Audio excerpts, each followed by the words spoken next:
ኢየሩሳሌም እንደ ወዲያኛው እንደ ኢየሩሳሌም እንደ ወዲያኛው በዓመት አንድ ቀን ነው የምትገኘው በዓመት አንድ ቀን ነው የምትገኘው የማገኝ ቢሆን ገብርኤልን ባዝክር የማገኝ ቢሆን ማርያምን ባዝክር እንኳን ለጨዋታ ላይናት ተከላከል እንኳን ለጨዋታ ላይናት ተከላከል።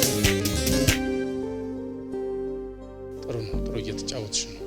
ግን እንደዚህ አጭር ነገር ብቻ ላይ ብዙ የትም ሊያደርስሽ ይችላል። ምክንያቱም ድምጻቸውን እንደ ልብ አውጥተው አውርደው የሚጫወቱ ከመጡ አንቺ ቦታ ታጫለሽ ማለት ነው። እዛ ነገር ላይ አስቢበት። ዛሬ የሰማነው ነገር ጥሩ ነው። እንደዚህ ባህላዊ ይዘት ያላቸውና በጣም በተወሰነ የድምጽ ደረጃ ላይ ብቻ የሚዘፈኑ ዘፈኖች ብዙ የትም አያደርሱና የባህል ይሁን ግን ወጣ እያሉ የተለያዩ ዜማዎች አሏቸው እና የድምጽሽን ደረጃ ሊወስኑ የሚችሉ ዘፈኖች መምረጥ ነው ውጤቱን መጨረሻ እንደ